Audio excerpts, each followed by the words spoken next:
हमारे मोदी जी पर गाना बन रहा है। सॉरी सॉरी, गलत गाना चल गया, गलत गाना चल गया। और इस गाने पे जलती हुई स्कूटियां डांस कर रही हैं। सारा पॉल्यूशन का ब्लेम आ जाएगा दिवाली के ऊपर, और जो कि अभी आई भी नहीं है। और उससे पहले आप दिल्ली के हालात देख सकते हैं। दिवाली आने से पहले दिल्ली हुक्का बनी पड़ी है, धुआं धुआं हुआ पड़ा है। खुली हवा में सांस लो तो मौत हो जाएगी, बाहर सड़कों पे घूमो तो गड्ढे इतने तो मौत हो जाएगी, और इन सब की दवाई लेने जाओ तो हॉस्पिटल में जो दवाई पियोगे फिर उससे मौत हो जाएगी। मतलब भैया रात को अगर घूम लिए तो रेप तक हो सकता है। ये सारे के सारे मिलकर घर बैठो और टीवी तो बिल्कुल मत देखो। टीवी देखोगे तो अजय देवगन भाई साहब अब गुटखे के साथ में अब दारू का भी प्रचार करने लगे हैं। पिछले हफ्ता फिर हमारे देश के लिए बहुत मसालेदार गया, और हम हर उस चीज पे बात करेंगे जो हमारे देश के लिए मैटर करती है, भले वो सरकार हो, व्यापार हो या कलाकार हो। आप देख रहे हैं एजे को, जो आपको दिखाएगा कि हमारा देश भारत क्यों महान। वीडियो को शुरू करने से पहले मैं आपको ये कहना चाहूंगा, मैं अगर आपसे ये नहीं बोल रहा हूँ कि सब्सक्राइब करो या मत करो, तो इसका मतलब ये नहीं कि आप सब्सक्राइब नहीं करोगे। तो सबसे पहले चैनल को मेरे को सब्सक्राइब करें, लाइक करें और शेयर करें। और स्टार्ट करते हैं अपनी वीडियो को ज्यादा टाइम बर्बाद करते हुए। हम शुरुआत करना चाहेंगे सरकार के साथ में। सरकार ने पिछले हफ्ते हमारे जानों पर बोलियां बहुत लगी। मतलब अगर मैं आपको ये बोलूं 1 लाख रुपए ले लो और अपनी जान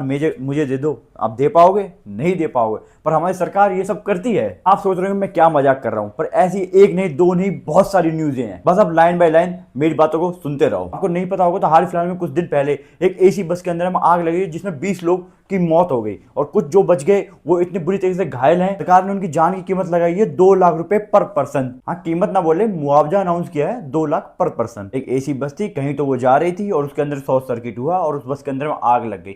आग लगने से 20 लोगों की मौत हो गई वहीं ऑन द स्पॉट पे। जो उसमें से बचे उनमें से बहुत सारे लोग इतने बुरी तरीके से झुलस गए थे, और उन 20 लोगों की फैमिली को मुआवजा अनाउंस किया गया 2 लाख रुपए। जनरली 2 लाख रुपए, जिस फोन से मैं रिकॉर्डिंग कर रहा हूं ना वो भी 1 लाख रुपए का है। किसी बंदे की जान के 2 लाख रुपए, ये तो वो अपने एनसीआर की बात। अगर जान करे थोड़ा और ऊंचा करते तो चलते थोड़ा सा दूर एमपी के अंदर, मध्य प्रदेश के अंदर क्या हुआ, कुछ बच्चों को कफ सिरप देने की वजह से उनकी मौत हो गई। ये चीज क्यों हुई? क्यों? अपने सिस्टम वैसे खोखला है, उसके अंदर सर बहुत सारे लूप होल्स थे। क्योंकि जिस कंपनी से ये दवाई बनवाई जा रही थी, ऑलरेडी कॉन्ट्रैक्ट था जिसका सरकार के साथ में, प्रोटोकॉल्स को फॉलो नहीं कर रही थी वो कंपनी। बहुत सारी चीजों के ऊपर वो बैन भी हो रही थी वो कंपनी। उसके बावजूद भी वो कंपनी चलने लग रही थी, दवाइयां बनाने लग रही थी, और हमारी सरकार उन दवाइयों को खरीदने भी लग रही थी अपने सरकारी हॉस्पिटलों के लिए। इसका सबसे बड़ा रीजन तो यही है कि भाई सरकारी हॉस्पिटल्स के अंदर में जाता कौन है? गरीब लोग, और गरीब लोगों की आवाज सुनने के लिए तो अपने देश के अंदर वैसे भी कोई नेता बना ही नहीं है। जैसे जैसे ये न्यूज धीरे धीरे थोड़ी वायरल होने लग रही थी, तो सरकार ने क्या करा, जिस डॉक्टर ने इस दवाई को अप्रूवल दिया था उस डॉक्टर को धर दबोचा। और भाई उस डॉक्टर का काम ही वो दवाई रेकमेंड करना है। भाई आपके गवर्नमेंट हॉस्पिटल के अंदर कोई दवाई है तो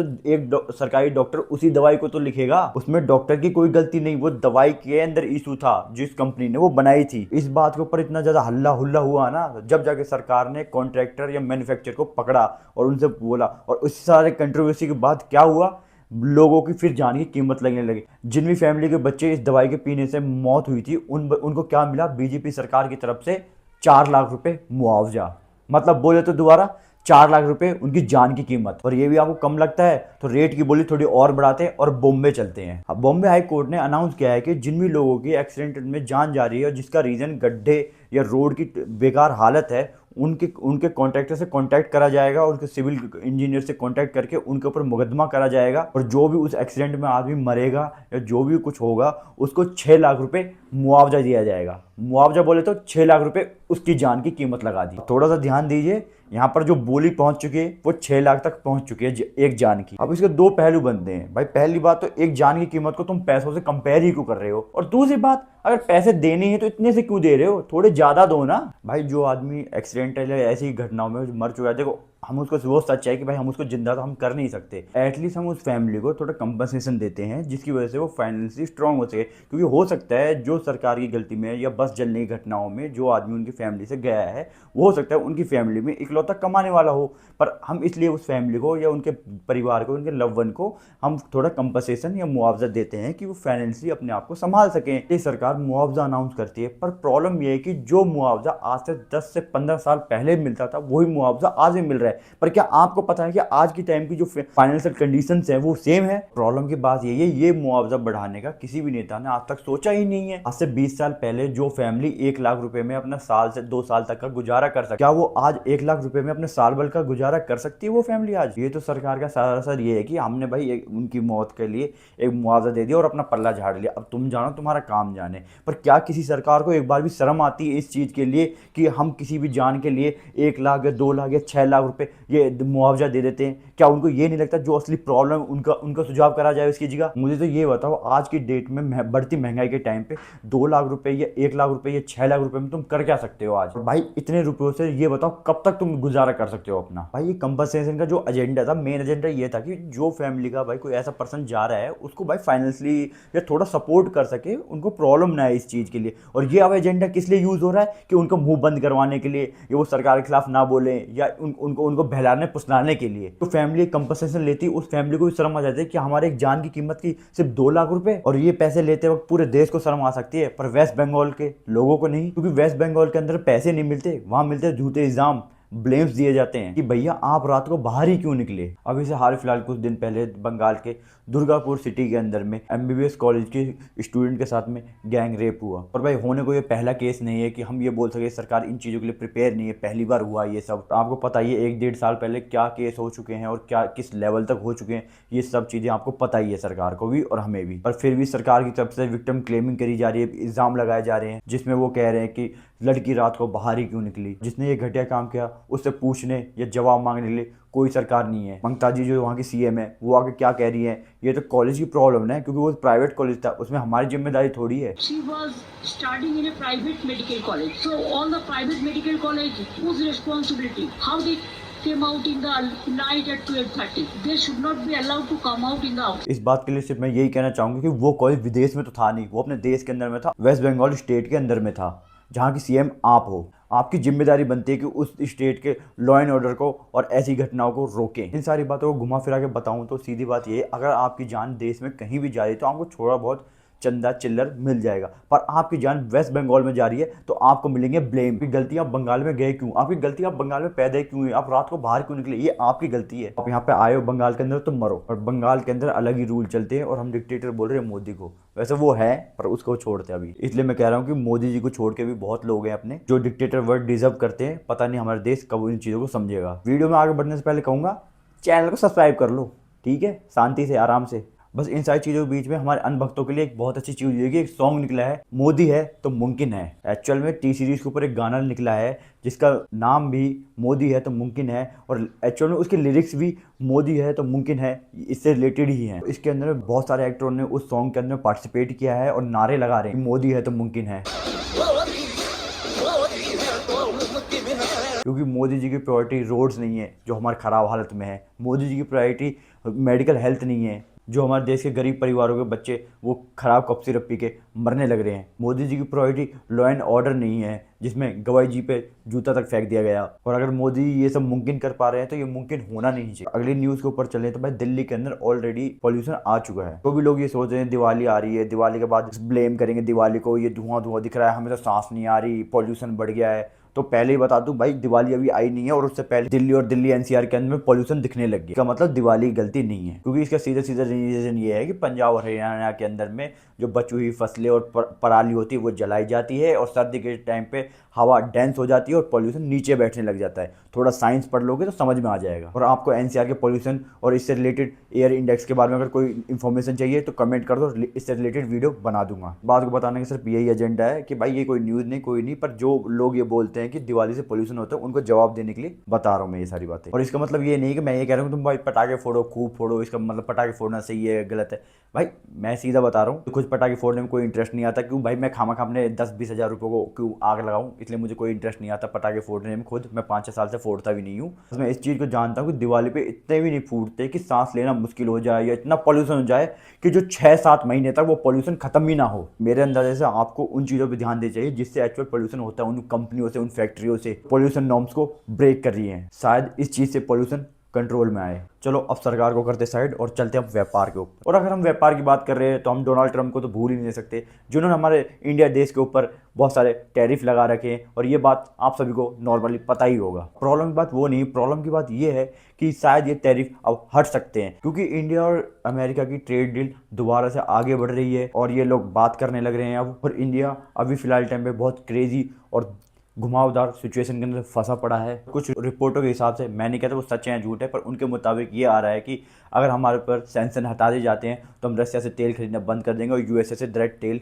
खरीद सकते हैं। और इन सारी ट्रेड डील्स के बीच में एक बहुत बड़ी सर्च निकल के आई है अमेजोन और फ्लिपकार्ट के लिए। आप सभी को पता ही होगा अमेजोन तो बाहर की कंपनी है। आपकी जनरल नॉलेज के लिए बता दूं कि फ्लिपकार्ट भी एक फॉरेन कंपनी है जिसको वॉलमार्ट ओन करता है। भाई फ्लिपकार्ट पहले एक इंडियन कंपनी थी जिसको इंडिया के ही लोगों ने चालू किया था, पर बाहर की वॉलमार्ट जैसी कंपनी ने इंडिया के सारे स्टॉक्स को खरीद लिया और उसके बाद अब वो फॉरेन कंपनी बन चुकी है। भाई आपको फ्लिपकार्ट और अमेजोन के स्कैम के बारे में जानना है तो आप ये वीडियो मेरी देख सकते हैं। बाकी आगे बढ़ते हैं मुद्दे पे। यूएस गवर्नमेंट का कहना है कि दोनों कंपनियां हमारी हैं और आप इन कंपनियों को स्टॉक होल्ड करने की ज़्यादा परमिशन देते नहीं हैं। इस बात को समझाने के लिए पहले मैं आपको समझाता हूँ कि ये दोनों कंपनियां काम कैसे करती है। मैं एक सेलर हूँ और मैं इनके ऐप पे या वेबसाइट पे जाकर साइन अप करता हूँ एज अ सेलर, और मैं एक पेन बेच रहा हूँ। पेन बेचता हूँ और जिस पेन की मैंने कीमत लगा दी 100 रुपये। अब कोई ऑर्डर करता है तो मेरे पे से पेन उठा के जो बायर होते हैं उसके पास भेज देते हैं, और जब ये बाद में आके मुझसे जो कमीशन होते हैं वो लेते हैं सेलर पे से। जैसे 100 रुपये के पेन पे 20 रुपये का इनका कमीशन है, तो इन्होंने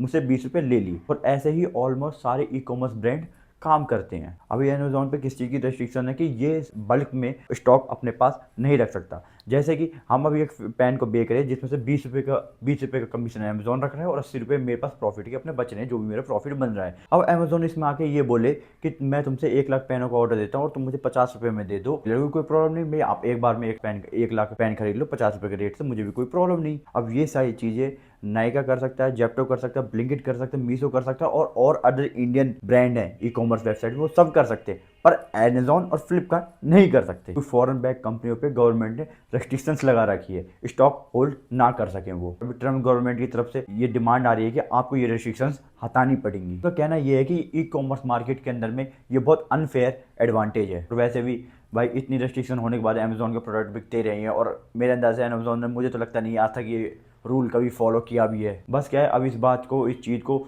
लीगल बनाने का प्रोसेस ढूंढा जा रहा है। और अब अगली न्यूज़ के ऊपर चले, जैसे टैरिफ की वॉर इंडिया और यूएसए की चल रही है, ऐसी टैरिफ की वॉर चाइना और यूएसए की भी चल रही है। हमारी ट्रम्प गवर्नमेंट ने दोबारा से चाइना के ऊपर 100% टैरिफ लगा दिए हैं। और 100% टैरिफ लगाने का सिर्फ सिंपल सा एक रीज़न है कि चाइना वालों ने कह दिया है कि हम आपके लिए रेयर अर्थ मटेरियल नहीं देंगे। रेयर अर्थ मटेरियल का क्या है कि 90% होल्ड चाइना ही करता है। अभी जनरल नॉलेज के लिए बता दूं कि रेयर अर्थ मटेरियल से होता क्या है, जो लिथियम आयन बैटरीज हैं या आपके फ़ोन के अंदर में जो चिप्स होती हैं या मदरबोर्ड्स होते हैं, वो रेयर अर्थ मटेरियल से ही बनते हैं। अब चाइना ने के डंके की चोट पा के बोल दिया हम आपको रेयर अर्थ मटेरियल सप्लाई ही नहीं करेंगे, चला लो अपना काम खुद का जैसे चलाया जाए। बदले में ट्रम्प ने चाइना के ऊपर 100% टैरिफ लगा दिए। तो इन सारी बातों के बीच में सबसे बड़ा सवाल यह है कि चाइना ने रेयर अर्थ मटेरियल देना बंद क्यों किया। सीधा सिंपल जवाब इसका यही है कि चाइना का मोटिव है कब्जा करना। कि चाइना ने भाई डीप सी निकाल दिया, चाइना ने डीप ड्रीम निकाल दिया, और इन चीज़ों को देख के अमेरिका वालों की थोड़ी लुप लुप होने लग गई। क्योंकि यूएसए वालों लगता है कि हम सबसे ज़्यादा सुपर पावर है, क्योंकि हम सबसे ज़्यादा लेटेस्ट टेक्नोलॉजी को अभी आउन करते हैं। अभी फ्यूचर आने वाला है एआई का, और जिस स्पीड से चाइना एआई और इन टेक्नोलॉजी में आगे बढ़ रहा है, हमें उस चीज़ को रोकना होगा। इसलिए उस चीज़ को रोकने के लिए एनवीडिया जो जीपीयू बनाता है उसको चाइना एक्सपोर्ट करने से रोक दिया। आप लोगों का टेक बैकग्राउंड नहीं है तो आपको क्लियर बता दूं, जो ये सारे जो प्रोसेस, ये सॉफ्टवेयर और ये एआई मॉडल्स जो चलते हैं उनके लिए रन करवाने के लिए जीपीयू उनके लिए दिल के बराबर है। तो वो जीपीयू जब उनको सप्लाई नहीं होंगे तो वो मॉडल्स भी रन नहीं कर पाएंगे। और वर्ल्ड की इकलौती कंपनी एनवीडिया है जो यूएसए की, अमेरिका की कंपनी है जो जीपीयू बनाती है इतनी कैपेबिलिटी के, जिससे आपको एआई बोट्स, एआई मॉडल्स को आप रन करवा सकें। इसलिए सबसे पहले चाइना से जीपीयू छीन ले गए, फिर चाइना वालों ने जुगाड़ कर लिया, हुआवे कंपनी ने छोटे छोटे चिप्स बनानी शुरू कर दी और अभी टेस्टिंग पे चल ही रहा है। जो जीपीयू छीने गए थे, रोक दिए गए, ये 2.5-3 महीने पहले की न्यूज़ है अब तक तो। उसके बाद चाइना ने भाई कुछ जीपीयू को स्मगल करने की कोशिश करी, कुछ जीपीयू कहीं से जुगाड़ करने की कोशिश करी, कुछ जीपीयू को खुद बना के भी देखा, और अब ये फिगर आउट कर चुके हैं एनवीडिया के जीपीयू के बिना कैसे सर्वाइव करना है। तो चाइना वालों ने तो अपना जुगाड़ कर लिया भाई, जीपीयू के बिना आगे कैसे बढ़ना है। फिर इन्होंने उल्टा अटैक कर दिया, नो आप जीपीयू जिस चीज़ से बना हम उस चीज़ को बंद करते थे, रेयर अर्थ मटेरियल को सप्लाई करना ही बंद कर दिया। अब करते रहो जो करना है भाई, मेरा जुगाड़ तो हो गया, अब बनाओ तुम कैसे जीपीयू बनाओगे अपने। भाई चाइना का ये बहुत स्मार्ट मूव था और बहुत मजा आया मेरे को इस मूव को सुन के भी। और बाकी देखते भाई फ्यूचर में क्या होता है क्या नहीं। अगली न्यूज़ करना चाहूँगा हमारे बॉलीवुड के फेमस एक्टर के बारे में, अजय देवगन की। आप सभी को शायद पता ही होगा कि अजय देवगन तंबाकू का एक ब्रांड एम्बेसडर है, और अब अजय देवगन ने अगला स्टेप लेते हुए एक दारू का ब्रांड भी लॉन्च कर दिया। अब बहुत लोग उस पर कमेंट करेंगे भाई ये नशे का धंधा कर रहा है, ये चीज़ गलत है, वो है ये वगैरह वगैरह, पर आप अब एक चीज़ सोच के चलिए कि ये कितना स्मार्ट वे है बिजनेस करने का। अजय देवगन जी ने ये फिगर आउट कर लिया है कि भाई मैं वो चीज़ बेचूंगा जिसके लोगों को लत लग जाए। वैसे बेचना तो मुश्किल होगा, पर एक बार बेच दिया और एक बार लोगों ने ट्राई कर लिया, उसके बाद लत लग गई तो बेचना सबसे आसान हो जाएगा। पहले वो सोचा था आपको कैंसर से मार दूं, अब वो सोच रहा है आपको लीवर डैमेज से मार दूं।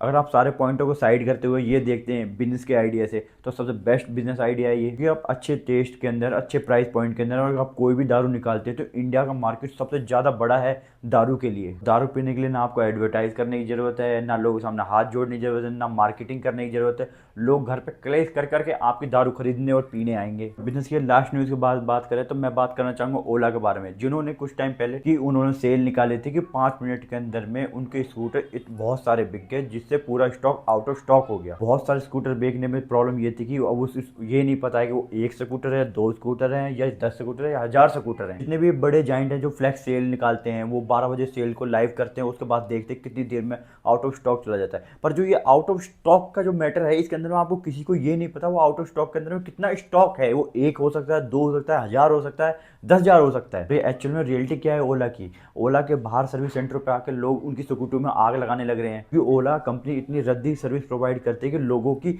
स्कूटी 3-3, 4-4 महीने तक सर्विस सेंटर में खड़ी रहती है। लोग 22 के अंदर में ओला की स्कूटी को पन्नियों से धक धक के चला रहे हैं कि पानी चला गया तो स्कूटी खराब हो जाएगी। ये क्वालिटी है ओला की स्कूटियों की। ओला की स्कूटी खरीदने वाले ऑलमोस्ट बहुत लोग हैं जो परेशान हुए हैं। कोई की कंप्लेन है कि स्कूटी चल नहीं रही है, कोई कह रहे खड़ी खड़ी में स्कूटी में आग ही लग जा रही है, कुछ लोग खुद से ही आग लगा रहे हैं, भाई चलती तो है नहीं तो क्या ही करें स्कूटी का। इन सारी बातों को छोड़ के हम चलते हैं छोटे से कलाकार के ऊपर। वैसे तो बहुत बड़े कलाकार हैं, दीपिका पादुकोण। आपको नहीं पता हो तो दीपिका पादुकोण ने इतना घटिया काम किया है, आबे दावे की एडवर्टाइजमेंट के लिए उन्होंने हिजाब डाल लिया अपने हस्बैंड के साथ। एक हिंदू लड़की ने हिजाब डाल लिया, ये सोशल मीडिया की टॉप न्यूज पे चल रहे हैं। इस न्यूज को इस वीडियो में डाल देता कि मुझे खुद शर्म आ गई। मैं इस न्यूज को सिर्फ इस वीडियो में इसलिए डाल रहा हूँ कि मैं आपको समझा सकूं, भाई वो बिजनेस के लिए कुछ भी कर सकता है, वो किसी भी धर्म, उनके लिए सब बराबर है भाई, अपने बिजनेस के लिए। आप कब समझोगे इस चीज को? इन सारी खबरों के बीच में आपको अब देना चाहूंगा एक जियो पॉलिटिक्स की ताजा खबर। जिस सांप को इतने सालों से पाकिस्तान पाल रहा था, अब वो सांप बड़ा होके पाकिस्तान को ही डस रहा है। यूएसए और सऊदी की फंडिंग से पाकिस्तान